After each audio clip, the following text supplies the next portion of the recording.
तो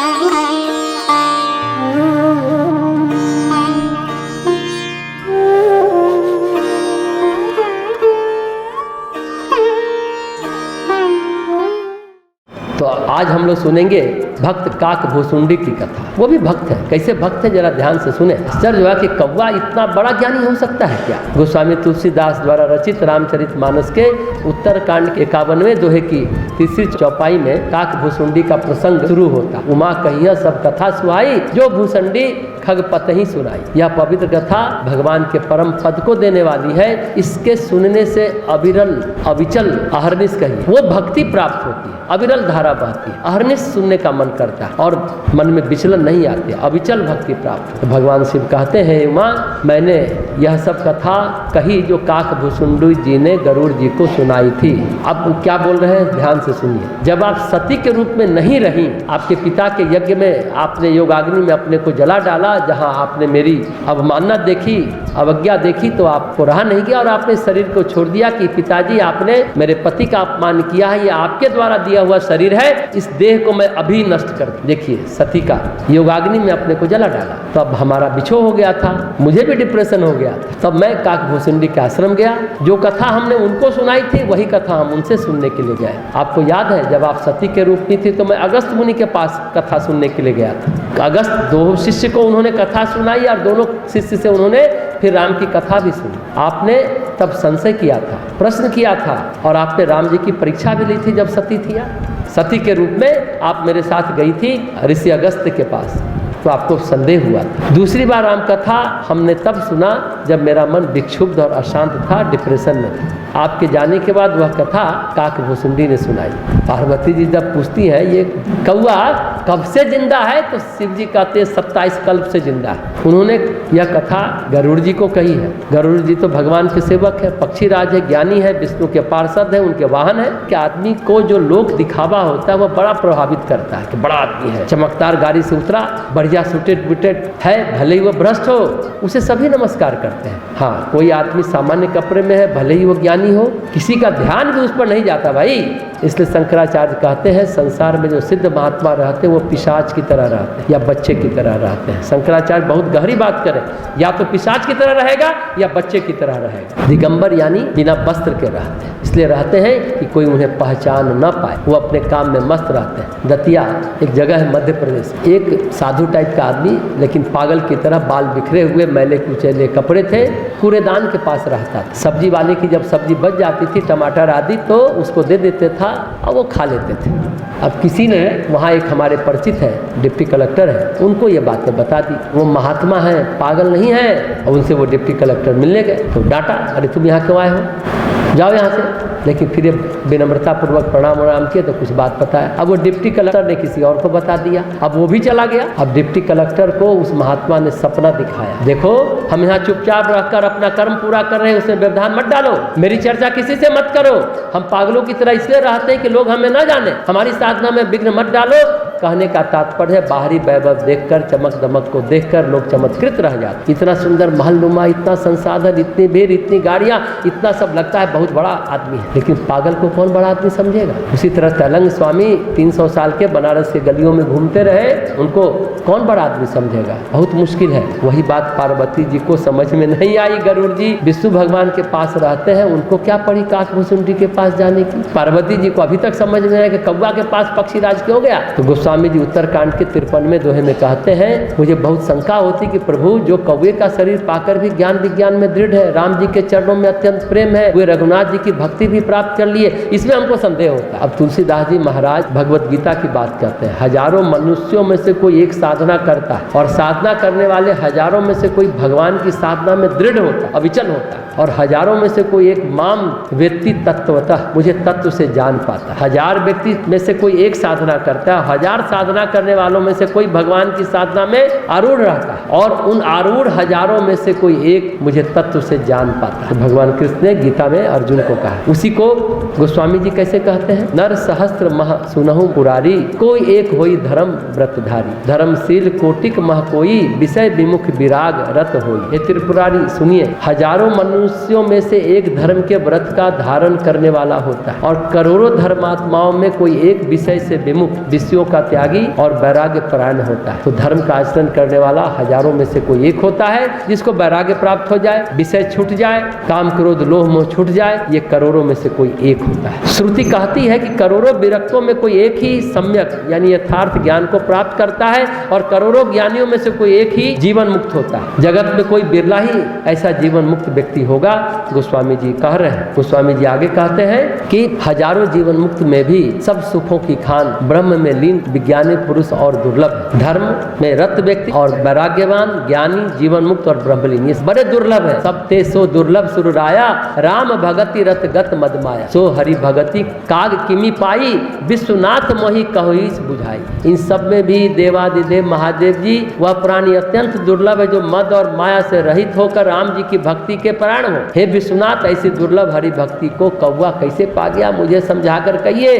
पार्वती जी को अभी भी संदेह हो रहा है। फिर पार्वती जी कहती है ना, जो हमने अभी बताया, श्रुति कहती है करोड़ों वैराग्यवानों में से कोई एक को मिल, और सम्यक ज्ञान जो करोड़ों सम्यक ज्ञान वाले में से कोई एक जीवन मुक्त होता है, और करोड़ों जीवन मुक्त में से कोई एक हमेशा परमात्मा में लीन रहने वाला नित्य मुक्त होता है। परमात्मा से जिसका शरीर और मन डिगता ही नहीं है, उसका शरीर भी ब्रह्मलीन है, अंतर चेतना मन सभी लीन है, सिर्फ मन ही नहीं पूरा अस्तित्व लीन है। कितने श्रेणी हुए? धर्मात्मा, फिर बैरागी, फिर ज्ञानी, फिर जीवन मुक्त, फिर विदेह मुक्त, फिर नित्य मुक्त हो करके कोई अपने देह को रखे रहे, ये बड़ा कठिन है। जीवन मुक्त हो जाने के बाद ही देह को रखना बहुत कठिन हो जाता है। ब्रह्मलीन होने के बाद भी देह बनी रहे बहुत मुश्किल है, क्योंकि प्रकृति में उसका मन ही नहीं लगेगा। उसमें कोई आदमी भक्ति को लेकर के, भगवत प्रेम को लेकर के अगर कोई रहता है तो ये तो बहुत मुश्किल है। और वह कौवा पा गया, काकभुसुंडी पा गया। पार्वती जी कहते मुझे यह बात शंकर जी जम नहीं रही है। तब गोस्वामी जी उत्तरकांड के 54वें दोहे में कहते हैं, राम परायण ज्ञान रत गुनागार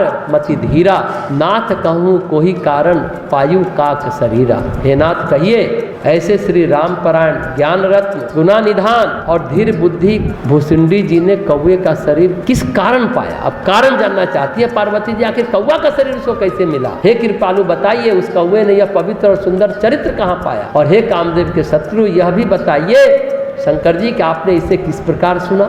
मुझे भारी कौतूहल हो रहा है। गरुड़ जी तो महान ज्ञानी सद्गुणों के राशि हैं, श्री हरि के सेवक और उनके अत्यंत निकट रहने वाले, उनके वाहन हैं। उन्होंने मुनियों के समूह को छोड़कर औपक से जाकर हरि कथा किस कारण सुनी कौवे से। कहिए, काकभुसुंडी और गरुड़ इन दोनों हरि भक्तों की बातचीत किस प्रकार हुई।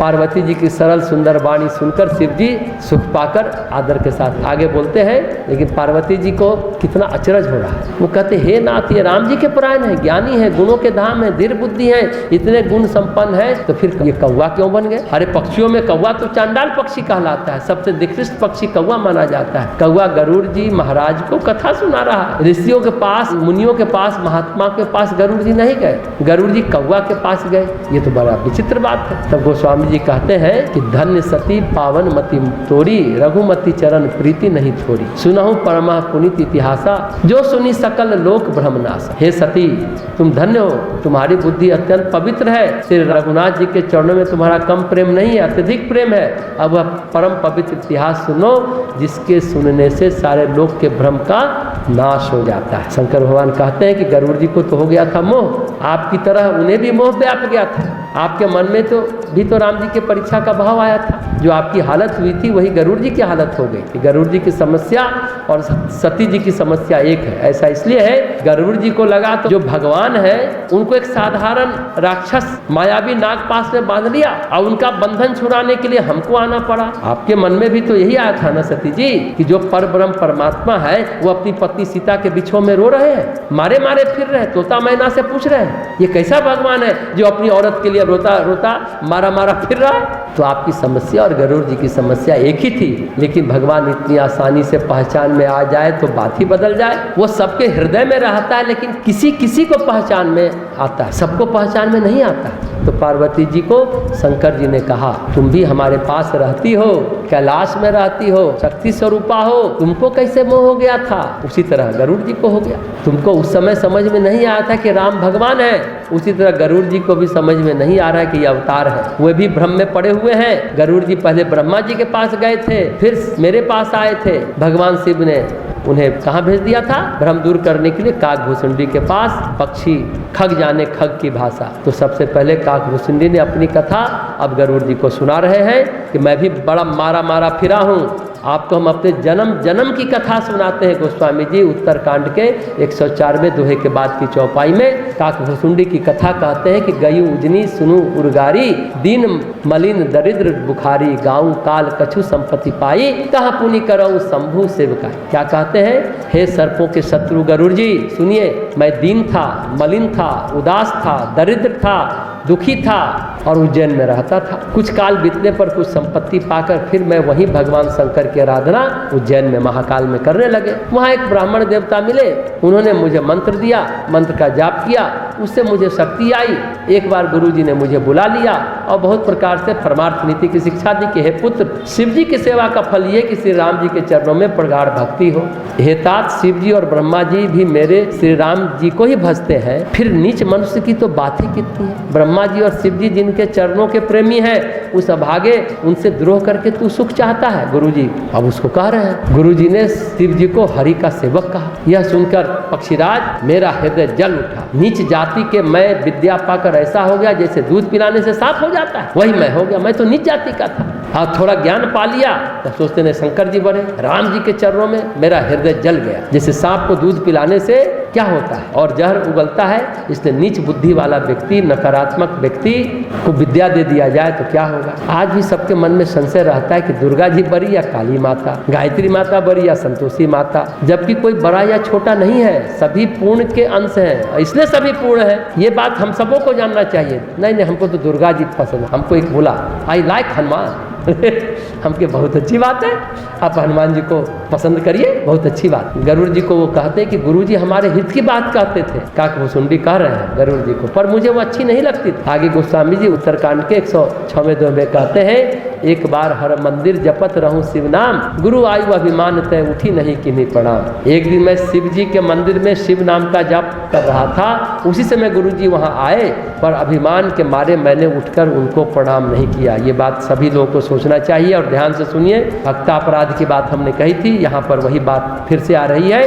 काकभूषुंडी गरुड़ जी को क्या करें कि गुरु जी दयालु थे, मेरा दोष देखकर भी उन्होंने कुछ नहीं कहा, उनके हृदय में लेश मात्र भी क्रोध नहीं हुआ। पर गुरु का अपमान तो बहुत बड़ा पाप होता है ना, अतः गुरुओं के गुरु महादेव उसे नहीं सह सके, भगवान नहीं सह सके। उसी मंदिर में आकाशवाणी हुई कि अरे हतभाग्य मूर्ख अभिमानी, यद्यपि तेरे गुरु को क्रोध नहीं है, वे अत्यंत कृपालु चित्त वाले हैं, उन्हें यथार्थ ज्ञान है यानी पूर्ण ज्ञान है। अरे पापी, तो गुरु के सामने अजगर सांप की तरह बैठा रहा, तेरी बुद्धि पाप से ढक गई, इसलिए तू सर्प हो जा और अधम से भी अधम हो जा। इस अधोगति सर्प की नीच योनि को पाकर जाकर किसी बड़े भारी वृक्ष के खोखले में कोठर में जाकर रह। आगे गोस्वामी जी कहते हैं, हाहाकार की न गुरु दारुण सुनी शिव साप, कंपित मोहि बिलो की अति उरुपजा परिता।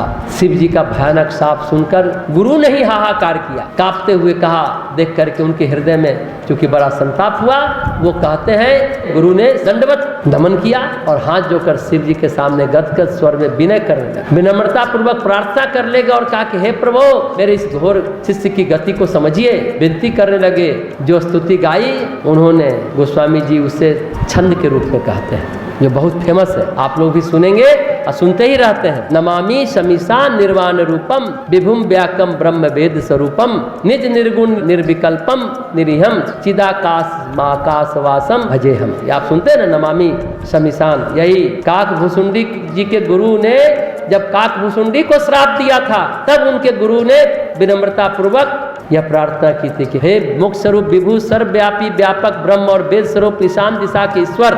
ईशान दिशा समझते हैं ना, उत्तर पूर्व की दिशा के रहने वाले आप सबके स्वामी श्री शिव जी, मैं आपको नमस्कार करता हूँ। आप निज स्वरूप में स्थित अर्थात माया आदि से रहित, गुणों से रहित, भेद रहित, इच्छा रहित, चेतन आकाश रूप एवं आकाश को ही वस्त्र के रूप में धारण करने वाले दिगंबर, आकाश को भी आच्छादित करने वाले, ऐसे मैं आपको भजता हूँ। आगे गोस्वामी जी कहते हैं, हे कृपा निधान, अब वही कीजिए जिससे इसका परम कल्याण हो। दूसरों के हित से सनी हुई ये ब्राह्मण की वाणी सुनकर फिर आकाशवाणी हुई, ए तथैव मस्तु, ऐसा ही हो। यद्यपि इसने भयंकर पाप किया है, आकाशवाणी हो रही है, शंकर जी बोल रहे हैं कि मैंने भी क्रोध करके इसे शाप दिया है, तथापि तुम्हारी साधुता देखकर मैं इस पर विशेष कृपा करूंगा। क्या कृपा करेंगे? हे द्विज, जो क्षमाशील और परोपकारी होते हैं वे मुझे वैसे ही प्रिय होते हैं जैसे श्री रामचंद्र जी। हे ब्राह्मण, लेकिन मेरा शाप व्यर्थ नहीं जाएगा, वह शापित प्राणी 1000 जन्म अवश्य पाएगा, तब मुक्त होगा। जन्मत मरत दुस्सह दुख होई, यही स्वरूप नहीं व्यापही सोई। किंतु जन्म लेने और मरने में जो असह्य दुख होता है ना, मरते समय भी दुख होता है, जन्म लेते समय भी बच्चा रोता है, सभी जानते हैं कि वो उसको बहुत दुख हो रहा है, लेकिन इस शापित आत्मा को दुख जरा भी नहीं व्यापेगा, किसी भी जन्म में इसका ज्ञान नष्ट नहीं होगा।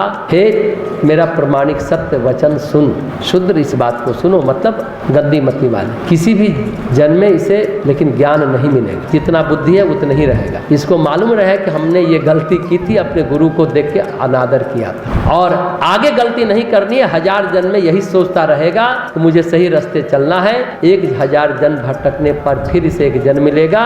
फिर बता रही कि तेरा जन्म श्री रघुनाथ जी की अयोध्यापुरी में होगा, फिर तूने मेरी सेवा में मन लगाया, मेरी पूरी अयोध्या का प्रभाव मेरी कृपा से तेरे हृदय में श्री रामचंद्र जी की भक्ति उत्पन्न होगी, उसे मन लगाएगा, पूरी के प्रभाव मेरी कृपा से तेरे हृदय में राम भक्ति उत्पन्न होगी। हे भाई, अब मेरा सत्य वचन सुनो, द्विजों की सेवा ही हरितोषण व्रत है। अब कभी द्विज का यानी ब्राह्मण का, ब्रह्म जैसी चर्या, जाति से नहीं कर्म से जो ब्राह्मण है उनका अपमान मत करना। और संत ही अनंत भगवान के समान होते हैं, संत अनंत के समान होते हैं भगवान। इंद्र का वज्र, मेरा विशाल त्रिशूल, काल का दंड और भगवान हरि का विकराल चक्र, ये सब मारकर भी जिसे नष्ट नहीं कर सकते, ब्राह्मणों का अपमान रूपी अग्नि उसे तुरंत भस्म कर देता है। ब्राह्मण द्रोह करने वाले को तुरंत भस्मीभूत हो जाना पड़ता है। ऐसा विवेक हमेशा मन में रखना 1000 जन्म में, फिर तुम्हारे लिए जगत में कुछ भी दुर्लभ नहीं रहेगा। मेरा एक और भी आशीर्वाद है कि तुम्हारी सर्वत्र अबाध गति होगी, अर्थात तुम जहाँ जाना चाहोगे वहाँ बिना रोके टोके जा सकते। आगे गोस्वामी जी उत्तरकांड के 109वें दोहे में भी कहते हैं कि हे प्रभु सुनिए, जब अत्यधिक अपमान किया जाता है तो ज्ञानी पुरुषों के हृदय में भी क्रोध उत्पन्न हो जाता है। कितना बढ़िया बात कहते हैं, अत्यधिक अपमान किया जाता है तो ज्ञानी पुरुषों के हृदय में भी क्रोध उत्पन्न हो जाता है। 109वें दोहे में कहते हैं, सुन प्रभु बहुत अवज्ञा कियो,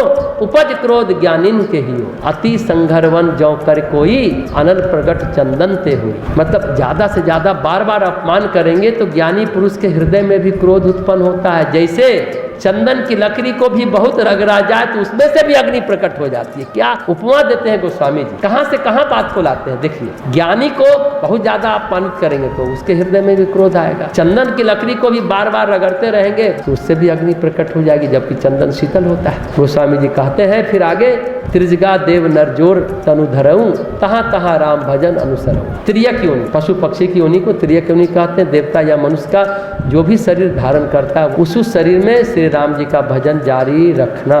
इस प्रकार मैं सुखी हो गया, परंतु एक शूल मुझे बना रहा। काकभूषुंडी जो गरुड़ जी को कर रहे हैं, गुरु जी का कोमल सुशील स्वभाव मैं कभी नहीं भूलता, वो चुभता है। ऐसे कोमल स्वभाव दयालु गुरु का अपमान किया, वह दुख मुझे सदा बना रहा। मैंने अंतिम शरीर ब्राह्मण का पाया, जिसे पुराण और वेद देवी देवताओं भी दुर्लभ बताते हैं। मैं वहाँ ब्राह्मण शरीर में भी बालकों में मिलकर खेलता और रघुनाथ जी की सब लीला क्रिया करता रहता। आगे गोस्वामी जी कहते हैं, जब माता पिता कालवश हो गए, भय कालवश जब पितु माता, मैं बन गई हूँ भजन जन त्राता। जब मैं भक्तों की रक्षा करने वाले श्री राम जी का भजन करने के लिए वन में चला गया, जब माँ पिताजी मर गए, वन में जहाँ जहाँ मुनि श्रेष्ठ के आश्रम पाता वहाँ जा जाकर उन्हें सिर नवाता।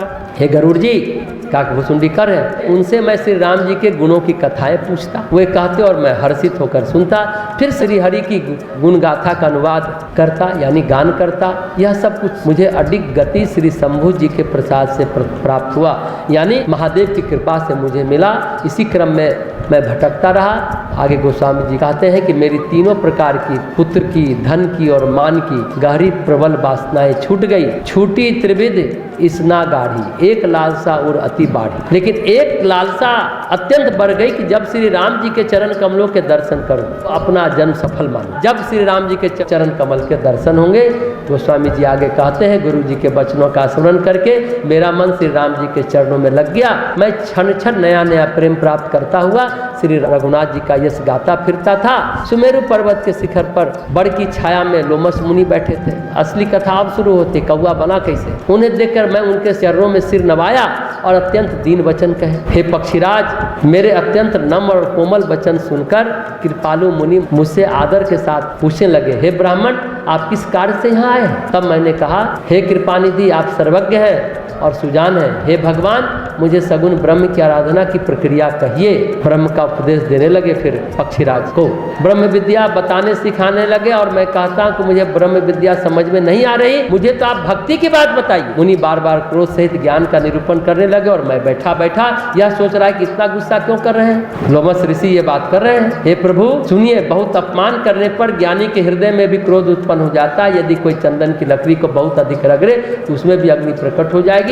उत्तरकांड के 111वें दोहे में कहते हैं, मुनि बार बार क्रोध के साथ ज्ञान का निरूपण करते हैं और मैं बैठकर उनके मन में अनेक प्रकार के अनुमान करने लगा। बिना द्वैत बुद्धि के क्रोध कैसा और बिना अज्ञान के क्या द्वैत बुद्धि हो सकती है। अद्वैत और द्वैत की बात करने लगे। काकभूषुंडी माया के बस में रहने वाला परिच्छिन्न जड़ जीव क्या ईश्वर के समान हो सकता है, ऐसा मैं सोचने लगा। अब लोमस मुनि क्रोध में आ गए, क्रोधयुक्त वचन बोले फिर, मूढ़ परम सिख देहु न मानसी, उत्तर प्रति उत्तर बहु अनाथ। अरे मूर्ख, मैं तुझे सर्वोत्कृष्ट शिक्षा दे रहा था और तू उसे मानता ही नहीं है। बहुत से उत्तर प्रति उत्तर करता है, दलीलें लाकर रखता है, मेरे सत्य वचन पर विश्वास नहीं करता, कौवे की भांति बकबक करता रहता है। अरे मूर्ख, तेरे हृदय में अपने पक्ष का बड़ा भारी हट है, बहुत तर्क देता है, कुतर्क देता है, अतः तू शीघ्र चांडाल पक्षी कौवा हो जा।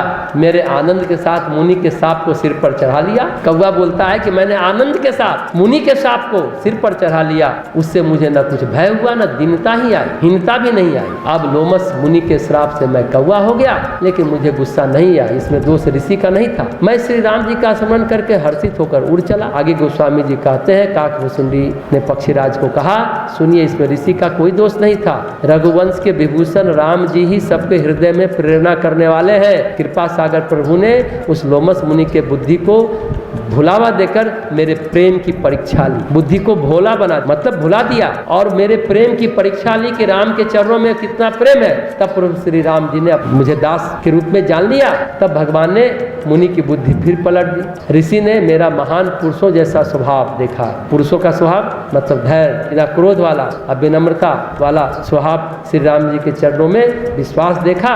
फिर मुनि बार बार विस्मय करने लगे, पछताने भी लगे। लोमस ऋषि मुझे फिर आदर पूर्वक बुलाते, उन्होंने अनेक प्रकार से मेरा संतोष किया। फिर हर्षित होकर मुझे राम मंत्र प्रदान किया, बालक रूप राम कर ध्याना। कृपा निधान मुनि ने मुझे बालक रूप श्री राम जी का ध्यान बताया, ध्यान की विधि बताई। सुंदर और सुख देने वाला यह ध्यान मुझे बहुत ही अच्छा लगा।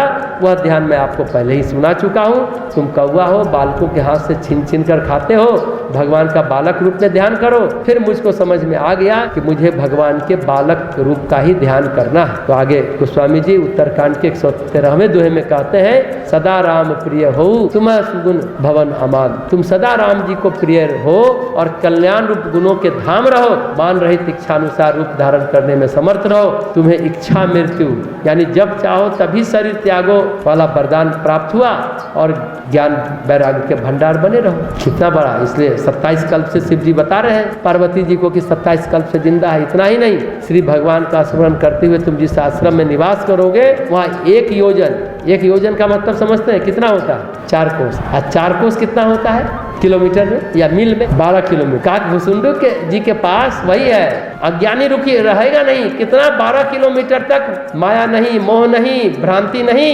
अज्ञान नहीं व्यापेगा। ये आशीर्वाद है उनको काकभूषुंडी को। काकभूषुंडी कहते हैं मैं तो बड़ा प्रसन्न हो गया। आगे गोस्वामी जी कहते हैं, कथा सकल मैं तुम्हें सुनाई, काग दे जेहि कारण पाई। जिस कारण मैंने कौवे का देह पाया वह सारी कथा गरुड़ जी मैंने आपको सुना दी। हे तात, मैंने आपके सब प्रश्नों के उत्तर दे दिए। राम भक्ति की बहुत ही भारी महान महिमा है, इस बात को आप भली भांति समझिए। आगे काकभूषुंडी करे, कौवे का शरीर इसलिए प्रिय है, इसमें मुझे श्री राम जी के चरणों का प्रेम प्राप्त हुआ। इसी शरीर से मैंने अपने प्रभु के दर्शन पाए और मेरे सारे संदेह दूर हो गए। इस तरह से सारी बातें होती चली गई। मैं हट करके भक्ति पक्ष पर अड़ा रहा, जिससे महर्षि लोमस ऋषि ने मुझे साप दिया। परंतु इसका फल यह हुआ, जो वरदान मुनियों को, ऋषियों को, तपस्वियों को दुर्लभ है, वह मैंने पाया भजन भोजन के प्रताप को तो देखिए। कौवा शरीर में वो अति प्रसन्न और संतुष्ट है, कोई शर्म नहीं है। कौवे के शरीर को मिलने से ही मुझे श्री राम जी के चरणों में प्रेम प्राप्त हुआ। जो कौवा के शरीर में मिला वो मुझे कहीं नहीं मिला। बड़े बड़े ज्ञानी मुनि जिनको नहीं मिलता, मनुष्य शरीर को नहीं मिलता, वह मुझे कौवा के शरीर में मिल गया। अब तो बहुत समय बीत गया, 27 कल्प बीत गया। 27 कल्पों से मैं कौवा बना घूम रहा हूँ और मुझे बहुत आनंद आ रहा है। और इसी आश्रम में सुमेरु पर्वत पर रह रहा हूँ, तब से मुझे कौवा का शरीर अच्छा लगता है। लोमस ऋषि का श्राप मेरे लिए वरदान बन गया। एक तो भोलेनाथ प्रभु ने श्राप दिया था, 1000 जन्म भटकता रहा, जिसके कारण मेरे अंदर भक्ति का प्रभाव और प्रताप प्राप्त हुआ। वह श्राप भी मेरे लिए वरदान बन गया, कल्याणकारी हुआ। बेनी माधव जी का नाम आपने सुना होगा, तुलसीदास जी के शिष्य रहे। वे कहते हैं जब तुलसीदास जी कैलाश मानसरोवर गए, रास्ते में सुमेरु पर्वत पर भी गए, वहां उन्हें काकभूषुंडी के दर्शन हुए। तुलसीदास जी को भगवान शिव और माता पार्वती के भी दर्शन हुए। ये बात वेणी माधव जी कहते हैं। और तीनों ने कहा कि अगर जीवन में कुछ करना चाहते हो, बुजुर्ग हो गए हो, बूढ़े हो गए हो, 90 साल के थे तब उन्होंने रामचरितमानस लिखा, लेकिन एक काम करो, तुम हिंदी में कविता करो, रामचरितमानस को लिखो, ताकि राम भक्ति का प्रचार हो सके। तो भगवान शिव, माता पार्वती और काकभूषुंडी की प्रेरणा से गोस्वामी जी भी राम कथा यानी रामचरितमानस को लिखा।